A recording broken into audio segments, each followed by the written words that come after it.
How's it going, everyone? This is the George here, and today I'm going to be reviewing Bad Boys Ride or Die. This is the fourth Bad Boys movie to come out, which, if I'm going to be honest, I feel like the title Bad Boys for Life would have worked better for this movie, and I think Ride or Die could have also worked for the 2020 Bad Boys movie, but I'm not going to make a big deal about the titles. But yeah, Bad Boys Ride or Die is the fourth film in the Bad Boys franchise. Once again, starring Martin Lawrence and Will Smith. And in this movie, Mike Lowry finally gets married, but at his wedding, Marcus has a heart attack and he thinks he's invincible and he no longer has those same concerns that he usually has. But meanwhile, their former boss, Captain Howard, who, if you haven't seen Bad Boys for Life, spoiler alert, despite getting killed in the previous movie, he is being accused of conspiracy and corruption, being tied to the cartel. So Mike and Marcus go on the run. They don't know who to trust. They also get the help of Mike's son Armando, though in an uneasy, complicated alliance to track down the real conspirators. So, when it comes to the Bad Boy movies, and before I forget, this is also directed by the same duo who directed Bad Boys for Life, and I'm probably gonna get their names wrong because, but it was directed by Adele El Arbi and Bila Farah. Falah, like I said, sorry if I mispronounced those names. This is also the same duo that originally directed Batgirl before Batgirl was canceled in 2022. And while I am excited about the future of DC, I still wish we could have seen Batgirl, even if it wasn't that good of a movie. Although it would have been hard to believe it wasn't a good movie because I do like Bad Boys for Life, and I did like this Bad Boys movie a lot. And I'll get into why. Now, when it comes to the Bad Boys movies, the first two were directed by Michael Bay, who is known for directing the first five Transformers movies, or the first live action Transformer movies. And he's also directed other movies. He directed The Rock, which is one of my favorite action movies of all time, a great movie. And Bad Boys was, I think it was his first movie that he directed. And when it comes to the first Bad Boys movie, it's been a long time since I've seen this movie, like over 10 years. So I rewatched it and I remember how enjoyable it was, and it's still enjoyable. I rewatched Bad Boys 2, and while I don't think it's the best Bad Boys movie, I definitely don't think it's a bad movie. Yeah. I find it to be an underrated action movie, and it's definitely not one of Michael Bay's worst movies, nor is it one of my least favorite of his. And then when Bad Boys for Life came out with two new directors, I enjoyed the movie. I actually watched it for the first time right before I saw Bad Boys Ride or Die. I didn't get a chance to see it in theaters, but Bad Boys for Life, I enjoyed the movie. I don't know if I like it more than the first Bad Boys movie because I still like the first Bad Boys movie a lot. And I'm probably gonna maybe have to rewatch Bad Boys for Life again to get more used to it. But I overall enjoyed the plot, and I will say that while I wasn't a huge fan of the action of Bad Boys for Life, not to say that it was bad, but it wasn't my favorite action in the franchise. I thought story wise, I thought the story was better than the stories of the first two Michael Bay movies. Not to say that those stories were bad, but I just felt like the story in Bad Boys for Life was more coherent. And similar to that, Bad Boys Ride or Die once again has another solid story that does feel familiar to other movies. This might be an interesting comparison. It kind of gave me a Captain America Winter Soldier kind of vibe. Now, it's not as good as Captain America the Winter Soldier. That's one of the best, not just MCU movies, but one of the best comic book movies ever made. But as far as something that our main characters have worked at for a long time and discovering that there is deep rooted corruption in there, there, and basically being on the run, not knowing who to trust, it kind of gave me that vibe. And there were also some other things in here that, if it was done in any other movie, it may not have been as executed as well, or we've seen it happen and it's either worked well or not worked so well. One of those being the plot of Marcus in the aftermath of his heart attack and him being so hungry for sweets, hungry for candy. Outside of this one slow motion scene, it's like an action scene where he's trying to eat these jelly beans. He's trying to drink this juice or punch, whatever it was. I thought they actually handled the Marcus stuff pretty well. In fact, it never got old. Usually something like that becomes a running gag can get old, but I never felt like it got old. I just didn't think the slow motion stuff was needed in that scene. But Martin Lawrence, he looked like he had a blast with this one. It was very entertaining.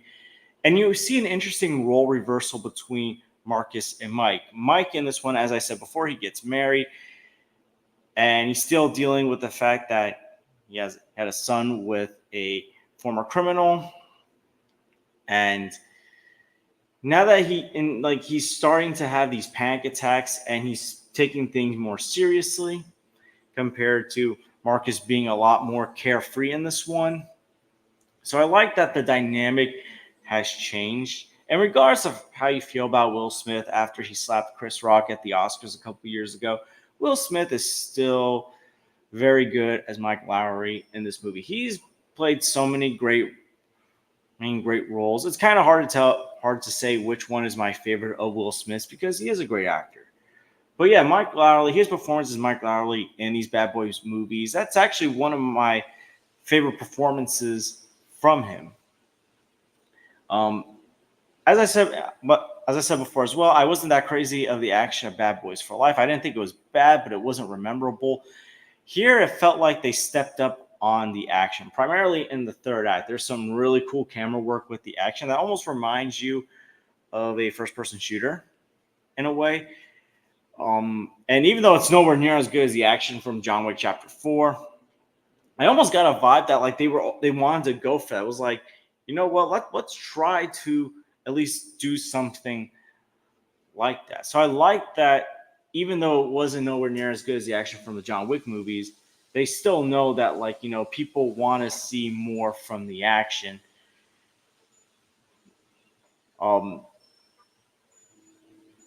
As far as the plot goes, like I said, the plot I thought worked pretty well for this movie. It was nice to see, even though he was only in clips, Joe Pantoliano returned as Captain Howard for a few brief clips that he pre-recorded before his death to warn the group. Mike's son, Armando, has some great action scenes as well, and the dynamic between him and Mike, even though they're never going to have that close father-son relationship, that mutual respect that grows throughout the movie between the two, despite the stuff that Armando has done and despite Armando still kind of struggling to deal with the fact that Mike is his father, the mutual respect grows. There is a subplot in this movie where Captain Howard's daughter, she works for the FBI, and she is out for blood against Armando. And even though she knows how close Mike and Marcus were to her father, she doesn't care. She just wants to get this guy. And the few moments that we see that play out worked well, but it wasn't really touched upon a lot. And that's one of my gripes with the movie, is that there are certain side stuff that I don't think were bad ideas. They are good ideas, but felt like they weren't explored enough. Another thing, this is a minor spoiler, but the movie's been out for a couple of weeks. There's a plot where they put a bounty on Mike and Marcus. It's like criminals are going after them. And we even see DJ Khaled's character from the previous movie, the one that Mike hit with the hammer. He hit DJ Khaled's hand with the hammer. We see him briefly. But yeah, it's just I I feel like that plot was just there for just a couple of action scenes, just so we can get more action in the movie. And the action stuff's cool and all, but it just kind of felt like it was just never explored. It just felt like certain things on the side were never explored. And what's interesting is this is actually the shortest Bad Boys movie as far as runtime goes. So, I mean, they probably could have done like an extra 5-10 minutes to have the same runtime as Bad Boys for Life in the first Bad Boys movie, which was like 2 hours and I think 3 to 5 minutes. So maybe they could have added like some extra time to maybe, so we can see some of these other things happening. It also feels like there's just this one scene later on in the movie that I'm not going to go in too deep into spoilers because I know the movie's been out for a couple of weeks, but I don't want to go too deep into spoilers. But there's a character that comes and visits Mike's new wife, and it just kind of felt like out of the blue somewhere. There's really no buildup to her reaching out to Mike's new wife, Christy, and that's important because the bad guys obviously do something right away. But I felt like there could have been like maybe more buildup, especially because this character is close to home in regards to Captain Howard's family and all that. So I felt like there could have been more buildup to that scene as well, because that becomes important in the third act. As I said, the third act has great action scenes. But I'm not going to look at alligators the same way as well because, minor spoiler, the third act, the action scene happens in an abandoned alligator theme park. But the thing I will say, and not just about Bad Boys Ride or Die, but just revisiting the first two Bad Boys movies recently and watching Bad Boys for Life for the first time, they may not be the best action movies, although I do like the main characters, and I think the actors portray the main characters pretty well and entertain, and they're very entertaining. But I feel like in comparison to the Fast and Furious movies, I just feel like these movies, even Bad Boys 2, tell better stories and I think do a better job with the character arcs. And it's crazy I think it's crazy. We've only gotten 4 Bad Boy movies in the 29 years since this franchise started. We've gotten several Fast and Furious movies in the last 23 years. But I would say, like, after watching Bad Boys Ride or Die, outside of Fast 5, which is still a great movie in my opinion, I feel like all the Bad Boys movies are better than most of the Fast and Furious movies. Because I feel like, not just the fact that I think the action just looks choreographed better and the cinematography looks better, especially in this movie. I thought this movie had very good cinematography, which is why I kind of wish, and now I want to see Batgirl more because, they made 2 solid Bad Boy movies. Was not to say that Batgirl wasn't at least a decent movie or a watchable movie. But yeah, I just feel like the Bad Boy movies, I rather like these are better movies than the Fast and Furious movies. But yeah, overall, to close this up, Bad Boys Ride or Die, I thought was an entertaining movie. I can't say if it's the best Bad Boys movie, but maybe because I saw it yesterday, it's probably my favorite Bad Boys movie. I felt like it was very entertaining, and it was like one of those things where you would think the jokes would get old, but they never do.